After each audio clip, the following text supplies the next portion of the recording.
What's going on, everybody? Captain RoBear here with Radio and Feisty for the after show. Oh my God, what a show! What a freaking episode! I don't think I stopped bouncing. I probably burned more calories in this episode than I did all day with the amount of bouncing I did. Like,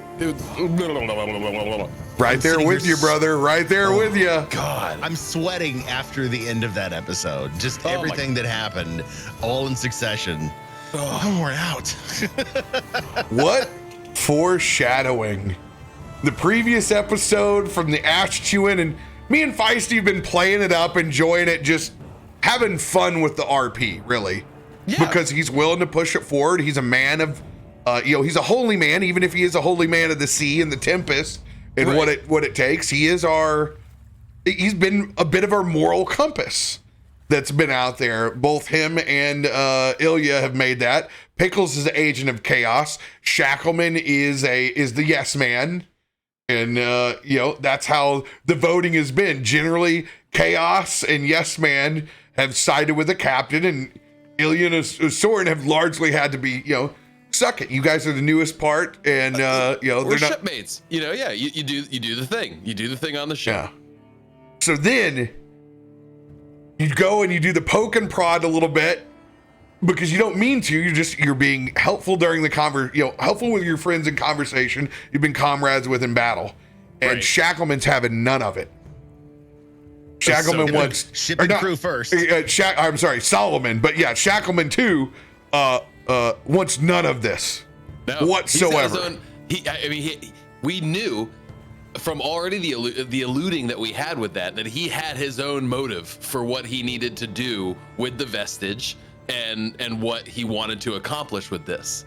So there was, a sword opening his mouth or stepping on any toes, like, you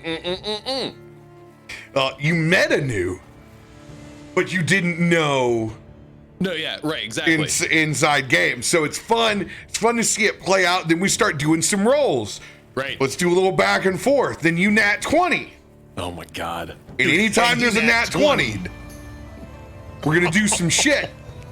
And then it just starts swinging that way. And we start doing checks, and you open up the vestige of fucking divergence. And it goes, and it shows, boom, there's this emerald. Now you understand, so I'm going through this emerald check with you guys. And I'm going through, because I know what's in the pocket. I know the pocket ace is there. Right. And then it just starts to unfold. Oh my God.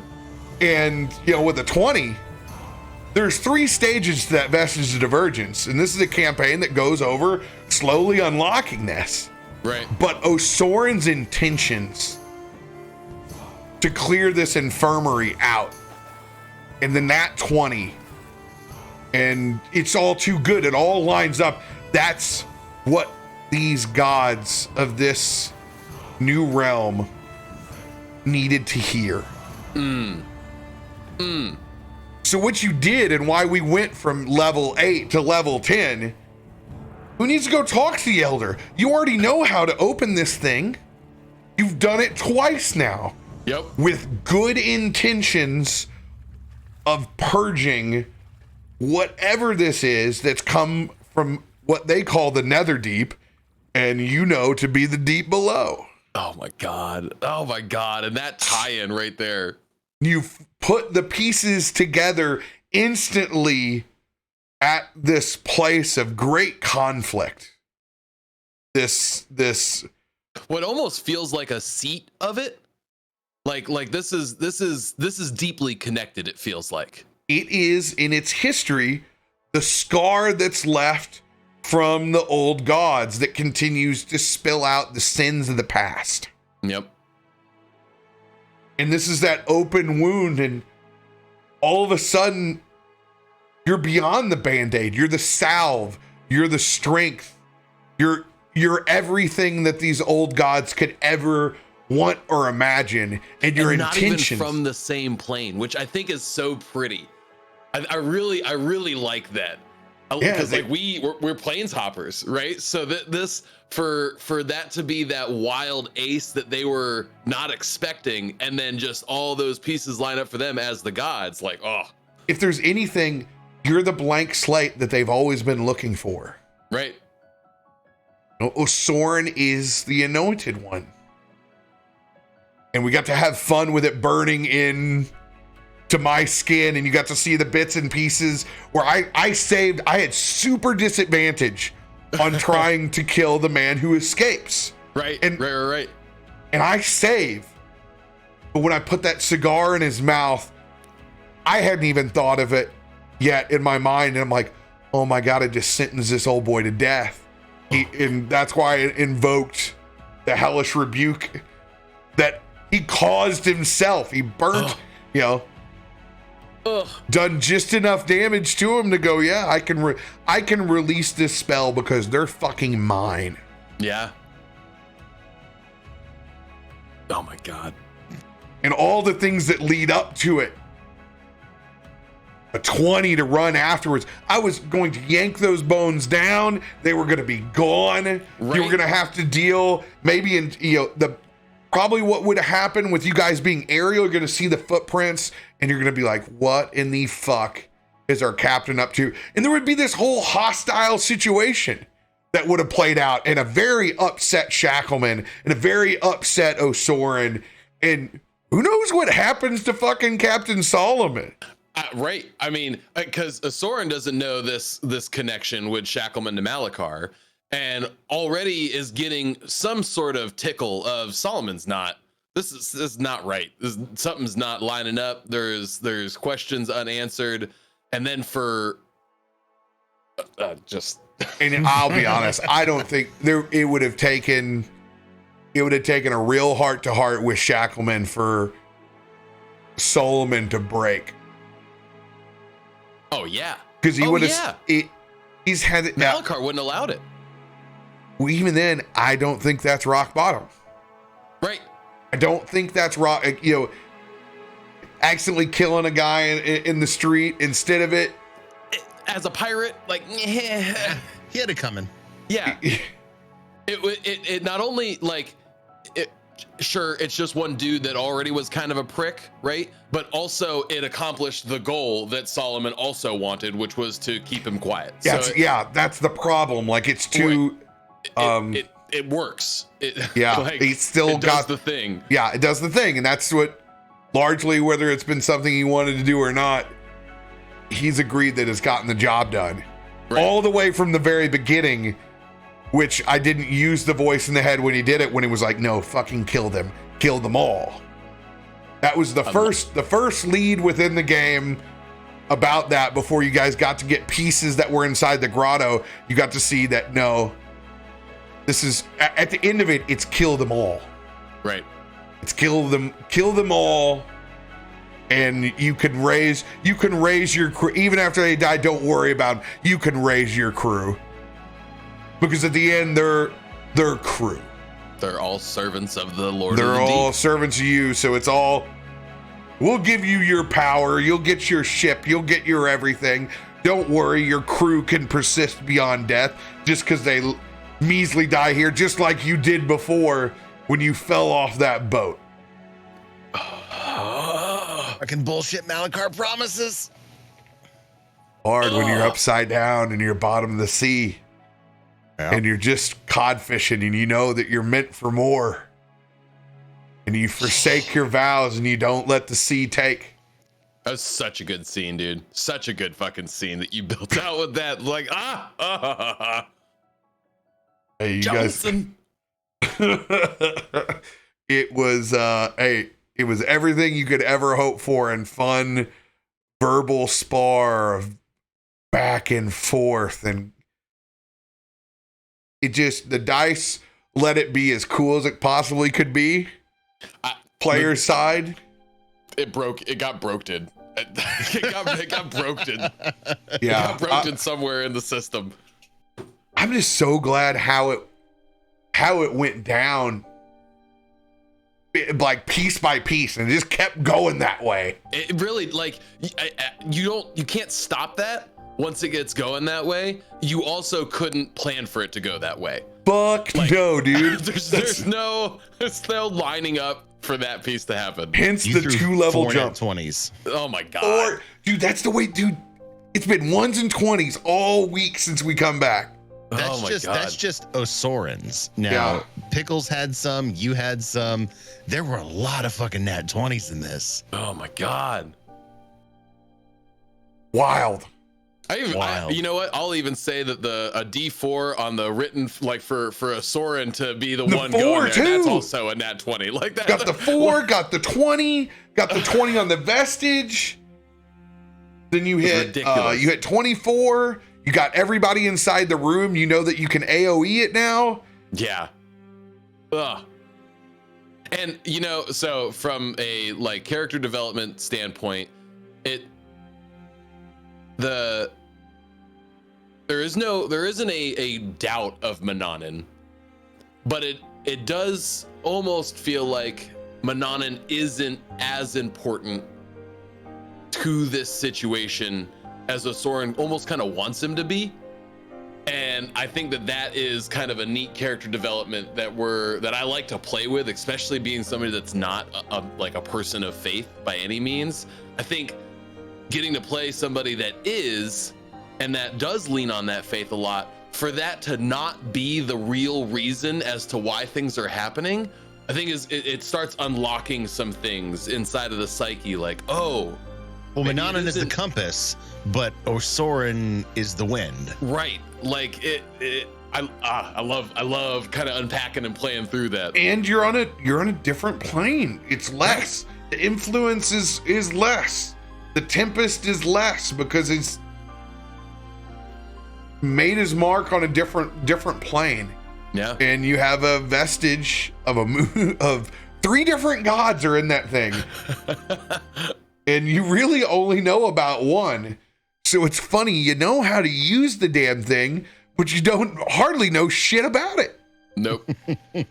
You just know that there's an old disciple of this moon goddess that's got themselves stuck down in the deep below and has never been able to get out.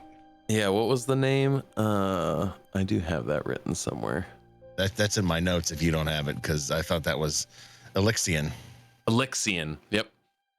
Leather dude in the moon room. That's what I have. Lost to the darkness. And it's essentially another play off of fucking Saloon. I don't know how many different times you can change the name around. Sailor Moon. I love Sailor Moon. It is Sayanine. Sehanine. The Moon Weaver is what they use in fucking Critical Role. Whatever. Fucking Saloon. That's the only piece you know. That's where the moonlights come from, but you don't know the other 2 pieces of it just yet. And shit, right. I mean, it's like one sit down and explanation that you need before it's like, oh, okay, cool. That was the piece I needed. That's what I needed. Yeah, okay. This makes sense. So this is what we got here. Dope. Okay. I just looked. 10th level for me unlocks divine intervention. Yeah. Oh snap! 10th level. I love it is because it is 10th level because it's generally one of the biggest plays, and it's my favorite level. The only other one is fighter unlocks at 11, but almost every class is 10, and it's my favorite. It's my favorite time to play because you get pretty much some of your coolest tools at that moment. And for it to piggyback off of this episode is like, for everybody to get that jump and that power boost. So good. The enlightenment, man. A combination of the gods of the vestige, Mannanen, and Jannar. Holy shit. Yeah, can you explain Jannar or elaborate a little bit on that one? Yeah, that'd be good for folks. Fun thing about Jannar came about during Game of Saving Throws. It was a djinn that Malachar had trapped, and he was literally trapped in a coffee can, and he was using him as like fuel for all of these things that he was doing on the sea, because he hadn't ascended to godhood yet. He was looking to try and kill the sea god to become the next sea god, and it was our kind of it was us setting him loose and taking that piece away to weaken Malachar in the end. And when he was in his material plane, when he was living, almost frog-like, very disgusting, portly, probably the most opposite of godlike as you would ever think. But released and becoming an individual that plays into our sea pantheon, which is so strong, which is our most built out. He resides on the natural course of things and fits in with the rest of them. Sea gods want things to change, ever changing as the sea does, but they also want you to stick with the change. Yeah. And there is an acceptance of them, and there's a calm and an understanding. Like you understand the calm times and the tempest times, and that both parts are equal in their eyes between these deities. But at the end of the day, they're still bountiful. They provide the feast, and the sea, the sea giveth and taketh away.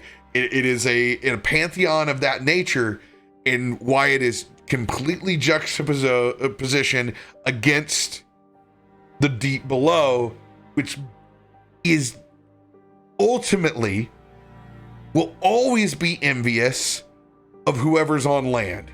Yep. It is a grudge of which they hold that they believe. The Zeus complex, it's absolutely exactly what it is. The bottom of the ocean should be the most dominant part of this planet, not the other way around.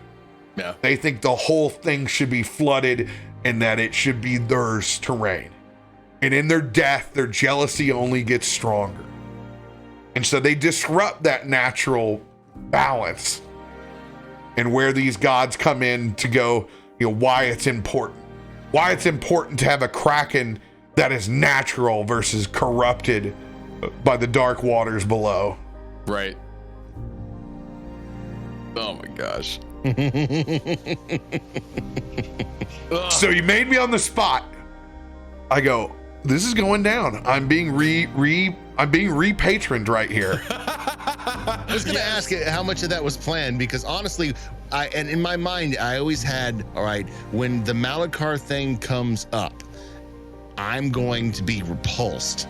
And depending on your situation, I'm going to pivot from that. And then I looked at my cards and I went, he's unconscious. He said Malachar. I know the depths of his treachery. It's passed down through family lineage. Literally, the patron of my family was imprisoned by him, and we know the stories. And I thought, fuck, it's my captain. I need to give him one chance. He was a djinn that granted wishes, so I'm going to use my family power to ask for one wish with all of my being and try and bring him back to answer for what's gone on. And my biggest concern is bring you back to figure out why you went to Malachar. And it was a great nonverbal for us, because I was like, yeah, this is it. This is it. It's a second chance. So that's why I role played the scene as it was, is on the boat with you frozen off to the side, and to have that conversation again. To go back to that moment of your death where you had died, essentially died, but then brought back by Malachar, where you should have been taken by the ocean and taken by your deity. It's just, oh my God, it was so good. To accept it and to say that if I need to be taken, then take me. I thought it was really crucial too, because it didn't seem like there was an answer for how to wake up Solomon. It really didn't seem like there was no direct path. Right. There wasn't a direct path. Osorin had done a lot of things already. Everything that he had already done should have fixed the problem if there was one, right? So he was kind of already out of the equation.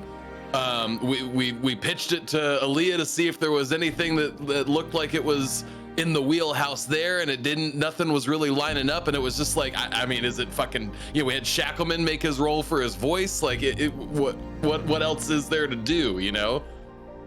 Pinch him in the ass. Pray to God he wakes up. Right, like give him some sniffing salts. And here's what would happen. With no other exterior forces, his lungs slowly begin to fill with water. Oh my God. It would have been so good too. But it would have been, he would have died. He would have died on there, and it would have finally, like, when he would have died, he would have laid over, and then the water would have, the clear salt water would have rolled out, and there would have been possibly like a flash moment for Shackleman or something like that. That would have been, he made his choice, and you would see the regret, but I have to make this right. I could see, like, you still even having Thassa in there, where, like, shows Shackleman this piece of, like, hey, this is what happened in that moment. Exactly. And this is why it is ending this way. So, I mean, to it's show him that it's not his fault. It's not his fault that he did this. He saved him, and it was his choice. And I think that right there is what makes this really, really fucking cool. Is like when we just played out what the potential scene would have been the other way, and that truly is what makes it a dice game. Is that you would have had two great scenes either way, two strong, powerful, impactful scenes that would have had a great crescendo to it, and it was left to the fucking flip of a coin. And I'm as to which one you got, chat. I'm glad for you and your own party and the characters in it that you didn't have to see your captain die that way. Sure. And I would have been pretty sad too. I would have been sad that that's what a way to go out. He's about to be waterboarded by the deity that he made a bad pact with. He's about to go down again. He doesn't get to say, his piece. That would have been my sad, like, him only getting to have that piece with Shackleman and say he's sorry through that still wouldn't been enough for where he had taken his crew, because he knew each piece he was a step by step. Malakar's having him break his vows, and it's always the line may have started 5 feet away, but when you take it at an inch at a time, as Malakar did, and it just played out perfectly that he gets a chance and to repatriate himself and come back as how it was. And so then I had to scramble, and I'm looking and I'm going, well, what's it gonna be? Who's it gonna be? We already have a Tempest force that's out there, and I go, no, I'm not going to choose D&D. I'm going to go just like this character has been very, very Magic the Gathering based. I'm going to my good old favorites over in Theros, and I'm like, I'm gonna so good, because I've always in my mind had him come from Theros. It's his original plane. I'm assuming Theros is like a Greek or like an audit, like a Greek Theros is the Greek mythology plane. Gotcha. Within that tracks with the Minotaur and all those. Yeah, so that was always, it was gonna have to be Thassa for sure. That would be his original North Star to the sea. It worked out, man. It was great. So good. It's so good.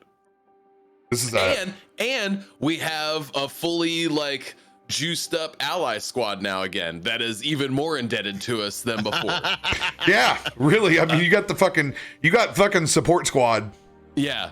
Like and I think that's the final draw. I don't think Galsaird can be a fucking I don't think he can pull a dick move anymore. At this point, it's like, all right, I trust you. This is the 80s bully at the end of the fucking movie. It's like, all right, you got me. I'm Johnny finally understanding that, everything is cool with Mr. Miyagi and Danielson. Yep. Yeah. That's exactly it. Irvin didn't even get a chance to get in the fucking scene, but Irvin was fucked up. If it had gotten any further, at this point, part of the writing in there is fucking Irvin's questioning why the fuck are they even doing what they're doing. Oh yeah. And there's big reveals about Irvin if it gets delved into, and if things go poorly, he's not sure he wants to do this anymore. I don't blame him. You know, and he sees AO in the condition that she's in to lose, you know, her greatest gifts and not be able to swim like she's born to swim. Heartstrings. I love that. You know, set the scene where you go, well, what do? Do you risk it for the biscuit? I knew what I wanted to do at the beginning of this would lead, that center conflict would lead to, do you trust your moral compass or do we be pirates? Because it's easy. Right. We like doing both. Yep, we like doing pirates. We like to do both. And I tell you what, I will miss getting to have the evil son of a bitch in my head win every time and not have to roll over it where it's like, fucking kill them all, kill them all. Essentially, we're still pirates. We can still kill them all, as long as they deserve it. As long as they deserve it, yeah. I thought it was really cool that we got to have two scenes where you were face to face with Malachar, and then got to see the scene with him being face to face upside down in the ocean. Oh man, I really like before he got his fucking ass banished with a fucking nat 20 on a level fucking 9. You son of a bitch. A level 9 modified memory. So close to changing everything all again. Oh, absolutely. And I don't know. I love to do the RP with my, and that's one of the main reasons, shout out to Beyond 20 extension, where I can turn on the ability to pop up. So I literally have, every time I do these rolls where I want to do RP in front of them, I have it popped up with my drop down. Every roll that I do comes up with the drop down first, asking me, do you want a normal roll, advantage, yada, yada, yada. So I'll have it queued up, ready to go, drop down, and my hand is just hanging over the click button, and I'll do that little bit of RP and talk, and just getting ready to hit that to launch it button, and getting to have a 20 pop up after get out of my head. I was like, oh, get fucked. So good. Yeah, without a nat 20 on that situation, one, you don't get your shit all fucked up. Yeah.